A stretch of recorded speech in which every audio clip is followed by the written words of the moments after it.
Exim experts के इस नए वीडियो में आपका स्वागत है। आज के इस वीडियो में हम बात करेंगे आईसीडी और सीएफएस के बारे में, यानी कि आईसीडी क्या होता है, सीएफएस क्या होता है और उन दोनों के बीच में क्या डिफरेंस है। सो आईसीडी का फुल फॉर्म है इनलैंड कंटेनर डेपो। सो आईसीडी की क्या जरूरत होती है, सबसे पहले वो समझ लेते हैं। से भारत एक बहुत बड़ा देश है और ज्योग्राफिकली हमारे पास काफी सी यानी कि समंदर हमारे आसपास है, तो इसकी वजह से हमारे पास काफी ज्यादा नंबर ऑफ पोर्ट्स है जिससे हम लोग इंपोर्ट या एक्सपोर्ट कर सकते हैं। बट सिंस भारत एक बहुत बड़ा देश है तो there are many interior areas, बहुत अंदरूनी एरिया है जहां पर समंदर कई 100 किलोमीटर तक नहीं है, तो पोर्ट वहां पर नहीं हो सकता। बट एक्सपोर्ट तो वहां से भी हो सकता है, राइट। से फॉर एग्जांपल दिल्ली के आसपास कोई सी या ओशन नहीं है, मतलब वहां पर पोर्ट नहीं, बट एक्सपोर्ट तो वहां से भी हो सकता है या कोई एक्सपोर्ट वहां से भी करना चाह सकता है। तो उस केस में क्या करना पड़ेगा कि दिल्ली का जो एक्सपोर्टर है उसको अपने गुड्स उसके सबसे नजदीक के पोर्ट के पास उसको ले जाने पड़ेंगे।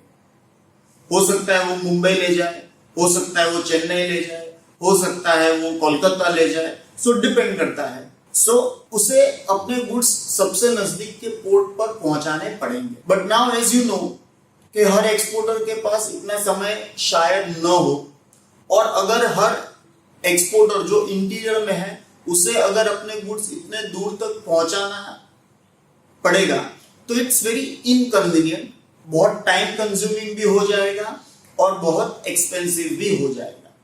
इसीलिए गवर्नमेंट ऑफ इंडिया ने इंटीरियर पार्ट्स में, जहां पर नजदीक में कहीं भी वाटरवे नहीं है, सी, ओशन या मेजर पोर्ट नहीं है, वहां पर आईसीडीज की सुविधा दी है, यानी कि इनलैंड कंटेनर डेपो की सुविधा दी है। सो अगर दिल्ली का जो आईसीडी है वहां पर एक्सपोर्टर को अपने गुड्स को ले जाना है, वहां पर डेफिनेटली पोर्ट तो नहीं है बट वहां पर अपने गुड्स को ले जाना है, उस आईसीडी पर पोर्ट के सारे काम होंगे, जैसे कि कस्टम क्लियरेंस होगा, कंटेनर स्टफिंग होगा, क्लीनिंग होगा, और एक्सपोर्ट के जो गुड्स है उसका इंस्पेक्शन होगा, उसको कंटेनर के अंदर स्टफ करके सब क्लियर करके उसको सील करने के सारे काम आईसीडी के अंदर भी होंगे।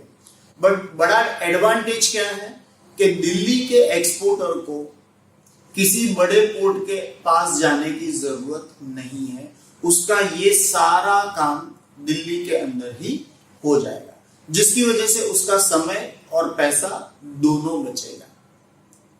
बट एनी हाउ उन गुड्स को हमें किसी बड़े पोर्ट तक तो डेफिनेटली ले जाना पड़ेगा अगर हमें उसे समंदर से या किसी वेसल से उसको एक्सपोर्ट करना है।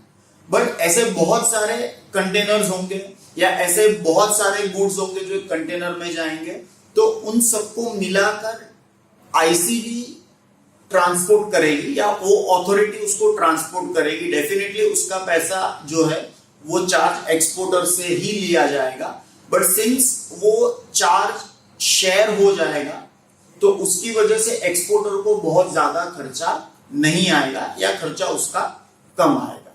सो आईसीडी ये एक बहुत बड़ा बेनिफिट देती है। दूसरा बड़ा बेनिफिट ये है कि अगर सारे एक्सपोर्टर्स जो दूर दराज के एरिया में रहते हैं उन्हें भी अगर पोर्ट पे जाना पड़े तो पोर्ट के ऊपर बहुत ज्यादा वेट आ जाएगा, यानी कि ट्रैफिक वहां पर बहुत ज्यादा आ जाएगा। ट्रैफिक ज्यादा आएगा मतलब वहां पर बहुत ज्यादा कंटेनर्स या बहुत सारा ज्यादा गुड्स आ जाएंगे, साथ साथ में सारा क्लियरेंस भी वहीं से होगा, सारा इंपोर्ट भी वहां पर होता है वो भी क्लियरेंस वहां से होगा।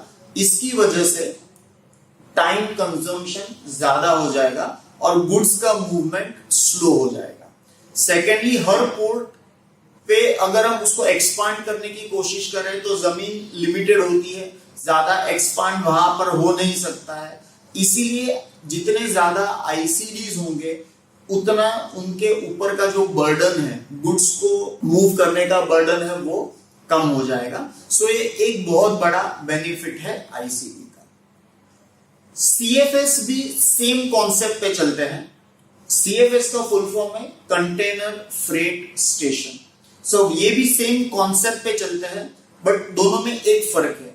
CFS किसी भी पोर्ट के पास में होता है, यूजुअली पोर्ट के पास में होता है, यानी कि मान लो 10, 20, 15 किलोमीटर के आसपास में होंगे, ताकि जो पोर्ट पे आए हुए गुड्स है वो सीधे CFS के ऊपर ले जाया जाए और बाद में सारा कस्टम क्लियरेंस या जो भी उसके बाद का जो काम है वो CFS के ऊपर किया जाए। इससे बहुत बड़ा फायदा क्या है कि हर एक्सपोर्टर या हर इंपोर्टर को पोर्ट के ऊपर जाने की जरूरत नहीं पड़ती, वो CFS के पास जाकर अपना काम कर सकता है, जिसकी वजह से पोर्ट का बर्डन कम हो जाता है, पोर्ट की सिक्योरिटी बढ़ जाती है। सो ये CFS के एडवांटेजेस है, क्योंकि क्या होगा कि अगर सारे क्लियरेंस करने के लिए या सारे कंटेनर्स का जो भी प्रोसेसिंग है अगर हमें पोर्ट पर ही करना है, तो उसकी वजह से as I said earlier burden बढ़ जाएगा और वो टाइम कंजम्पशन ज्यादा हो जाएगा। पर अगर यही काम 3-4 अलग अलग CFS स्टेशंस के ऊपर डिवाइड कर दिया जाए, एक पोर्ट का काम 4 CFS पर डिवाइड कर दिया जाए, तो हर जो कंसाइनमेंट क्लियरेंस का काम है वो तेजी से हो पाएगा और गुड्स भी तेजी से मूव होंगे, और जिसकी वजह से समय और पैसे दोनों की बचत हो। सो इस चीज को ध्यान में देकर गवर्नमेंट ऑफ इंडिया ने बहुत सारे ICD और CFS इंडिया के अंदर बनाए हुए हैं, जिसकी वजह से गुड्स का प्रोसेसिंग और मूवमेंट एक्सपोर्ट या इंपोर्ट के लिए जितना फास्ट हो सके वो करते हैं, जिसकी वजह से एक्सपोर्टर और इंपोर्टर दोनों का समय और पैसा बचता है। सो फ्रेंड्स, आई होप कि ICD और CFS के बीच में क्या अंतर है और ICD और CFS क्या काम करते हैं, और एक्सपोर्ट फील्ड के अंदर या एक्सपोर्ट और इंपोर्ट फील्ड के अंदर, इंटरनेशनल बिजनेस के अंदर ICD और CFS क्या रोल प्ले करते हैं, वो आपको क्लियर हो गया होगा। अगर आपको अपने सवालों के जवाब मिल गए हैं तो आई वुड रिक्वेस्ट कि आप हमारे वीडियोस को लाइक कीजिए और शेयर कीजिए। अगर आपको एक्सपोर्ट और इंपोर्ट में आगे बढ़ना है तो ये सारी बेसिक ट्रेनिंग के लिए आप हमारे ऑर्गेनाइजेशन के साथ जुड़ सकते हैं, और हमसे जुड़ने के लिए आप हमारे नीचे दिए गए नंबर पर कॉल कीजिए या हमें ईमेल कीजिए। आप कमेंट सेक्शन में भी कमेंट कर सकते हैं। हमारी टीम आपको कांटेक्ट करेगी और आपके सारे सवालों के जवाब देने की कोशिश करेंगे। So friends, bye and see you next time. Thank you.